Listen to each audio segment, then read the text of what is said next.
Baik, sebelum kita mulai pembelajaran kita pada hari ini, terlebih dahulu kita berdoa menurut agama dan kepercayaan kita masing-masing. Silakan dengar pimpin doa aja lah.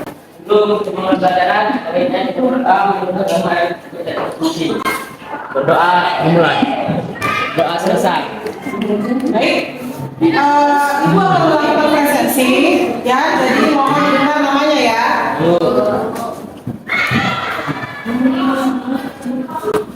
Dia Salsa, Fariza,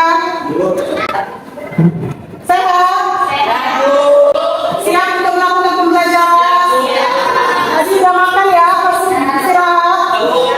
Oke, baik. Ada yang masih ingat pembelajaran? Ada pertemuan yang lalu? Ada pertemuan yang lalu kita membahas tentang pelayanan, ya. Ya, pelayanan usaha dalam bisnis retail. Nah, pembelajaran kita pada hari ini yaitu kita akan mempelajari sistem layanan usaha pada bisnis retail. Nah, di sini kalian akan membahas mengenai bagaimana proses pelayanan dalam sistem layanan bisnis retail sehingga nanti bermanfaat untuk kalian ke depannya pada saat kalian ingin bekerja nantinya kalian akan mengetahui bagaimana cara mengatasi keluhan pelanggan, ya, kemudian bagaimana cara pelayanan yang memang disenangi oleh konsumen. Paham? Oke, baik. Untuk pembelajaran kali ini kompetensi dasar kita yaitu menganalisis sistem layanan usaha, merencanakan sistem layanan usaha, menerapkan layanan usaha dan melakukan layanan usaha.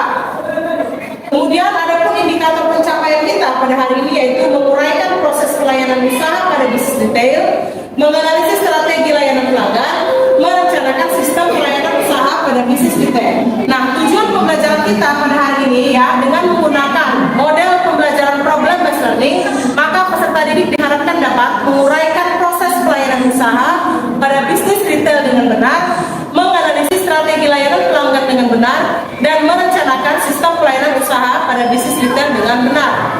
Adapun aspek penilaian yang akan jadi penilaian ibu pada hari ini yaitu penilaian sikap berupa observasi, penilaian pengetahuan berupa tes tertulis, dan penilaian keterampilan berupa diskusi dan presentasi.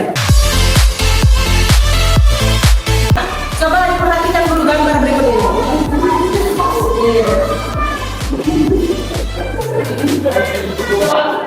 Ayo, itu gambar ulasan keluhan pelanggan. Itu adalah gambar keluhan pelanggan. Nah, hubungannya dengan proses pelayanan itu apa? Barang yang dipesan tidak sesuai. Akibatnya apa? Mengecewakan konsumen ya. Pelayanannya bagus atau tidak? Tidak ya, berarti dia adalah menjual barang-barang yang memang tidak bagus. Sehingga apa dampaknya sama bisnis ke depannya?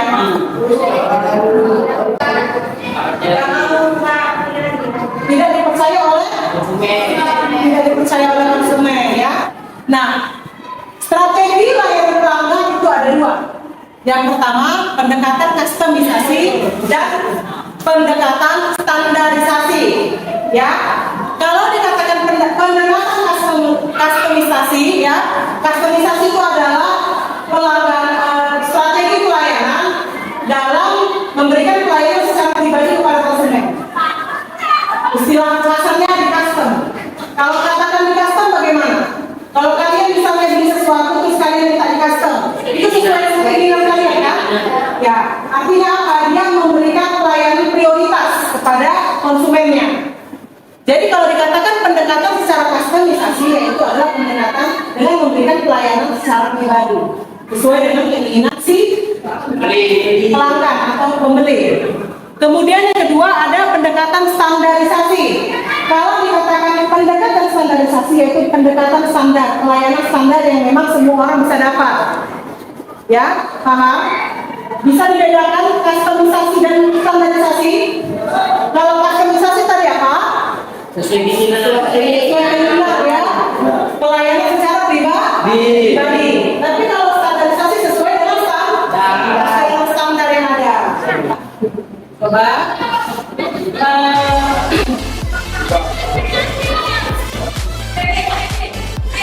perhatikan dulu video itu.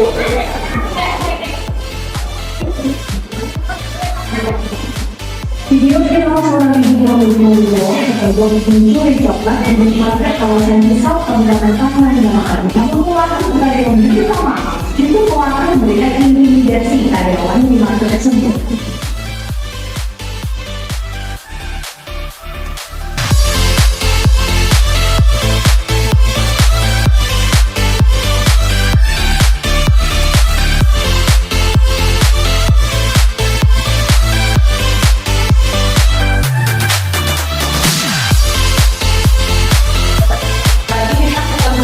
Tentang ya proses pelayanan kita dari kasus berikut siapa yang akan mengakui. Tadi kita sudah bahas tentang proses pelayanan. Salah satunya adalah menanggapi keluhan konsumen. Nah, namun apabila ada konsumen yang jenisnya seperti itu, bagaimana cara menanggapinya? Sebagai seorang yang memberikan pelayanan yang berkualitas dan baik, kira-kira apa yang harus dilakukan apabila mendapatkan konsumen seperti itu? Ya,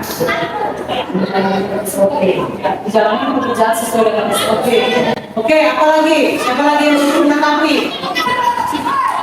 Apabila dihadapkan dengan kasus seperti tadi, bagaimana cara menyelesaikannya sebagai seseorang yang bekerja dengan secara profesional? Yang ada, lalu menegurnya, terus memberikan bukti yang ada. Gimana? Yang pertama menegurnya, yang kedua memberikan bukti yang ada kayak rekaman CCTV. Artinya sebagai seorang pekerja harus bekerja dengan teliti. Itu yang paling penting ya, ketelitian. Oke. Kalau begitu kita akan membagikan secara berkelompok. Kita bagikan dalam 4 kelompok. Dari sini dulu 1, 2, 3, 4 dan selanjutnya. Ayo, Syawal. 1, dari daerah. 1, 2, 3. Yang mau kerjasama silakan bergabung.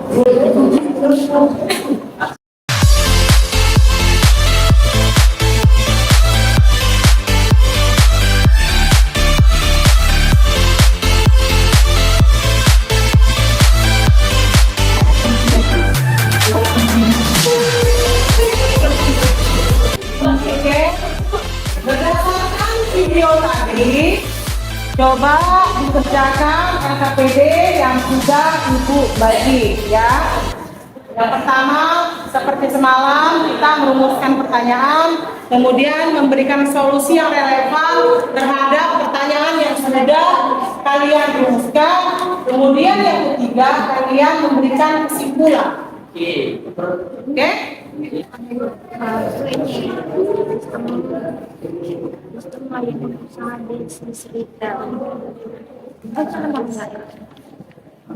Mana tadi yang sistem itu? Kan?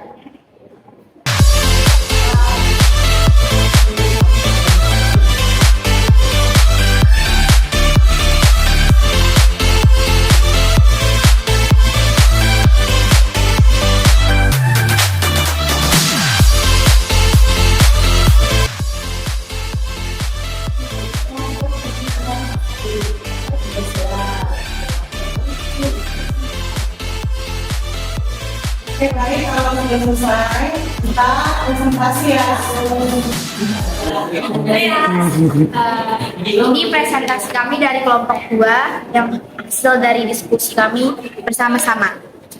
Rumuskanlah pertanyaan terkait video tersebut. 1. Strategi apa yang bisa dilakukan terhadap konsumen yang terdapat seperti video? 2. Metode apa saja yang dapat memahami harapan konsumen? 3. Bagaimana cara menghadapi konsumen seperti yang ada di video? Berikanlah solusi yang relevan berdasarkan pertanyaan yang telah Anda rumuskan. 1. Strategi yang dapat digunakan mengembangkan suatu pelayanan konsumen yaitu perangkat standarisasi. 2.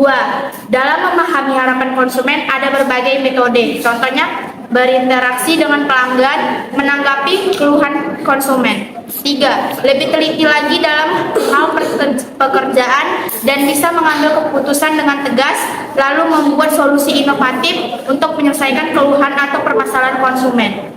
Berdasarkan rumusan pertanyaan dan solusi relevan yang Anda berikan, tariklah sebuah kesimpulan yang Anda dapatkan pada pembelajaran kali ini. Sebagai pramuniaga, kita harus lebih teliti dalam hal apapun dan bekerja dengan pelayanan SOP. Dan kita sebagai konsumen harus membayar apa yang kita ambil dan tidak melakukan hal fatal seperti mencuri dan tidak melakukan intimidasi terhadap toko tersebut. Terima kasih. Ada yang ingin bertanya? Nama saya Kairunisa, saya dari kelompok 4. Apa saja jenis pelayanan yang baik dalam usaha bisnis retail? Kita sebagai pramuniaga, yaitu kita harus berinteraksi dengan pelanggan, menanggapi keluhan pelanggan. Ya, kita harus menerka kepuasan dengan transaksi inklusif. Baik, jadi menanggapi keluhan pelanggan itu juga merupakan bentuk cara si pekerja toko retail tersebut dalam menghargai konsumennya, ya. Oke, berikan aplaus untuk kelompok 2. Kira-kira siapa yang mampu menarik kesimpulan pada pertemuan kita hari ini? Ayo. Ya, kesimpulannya adalah kita di sini belajar gimana kita cara menghargai satu sama lain, gimana kita cara menghargai pelanggan dan cara menghargai penjual. Oke, baik. Ada lagi? Hari ini kita belajar apa? Cara memberikan pelayanan terhadap konsumen. Salah satunya menanggapi keluhan konsumen, kemudian cara melakukan pelayanan yang berkualitas.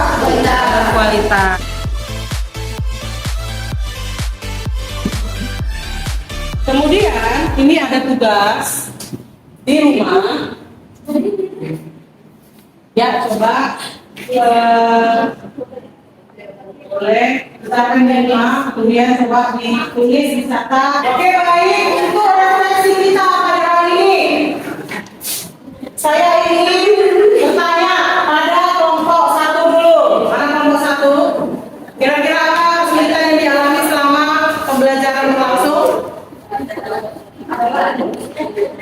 Tidak ada. Dalam berdiskusi bagaimana dengan kelompok diskusinya? Lancar. Oke, kelompok 3 apa kesulitan yang dihadapi? Bagaimana kerjasamanya? Bagus. Untuk pertemuan berikutnya kita akan membahas tentang media promosi. Ya, kita sudahi pembelajaran kita pada pertemuan kali ini. Ayo coba tegas, silakan pimpin doa untuk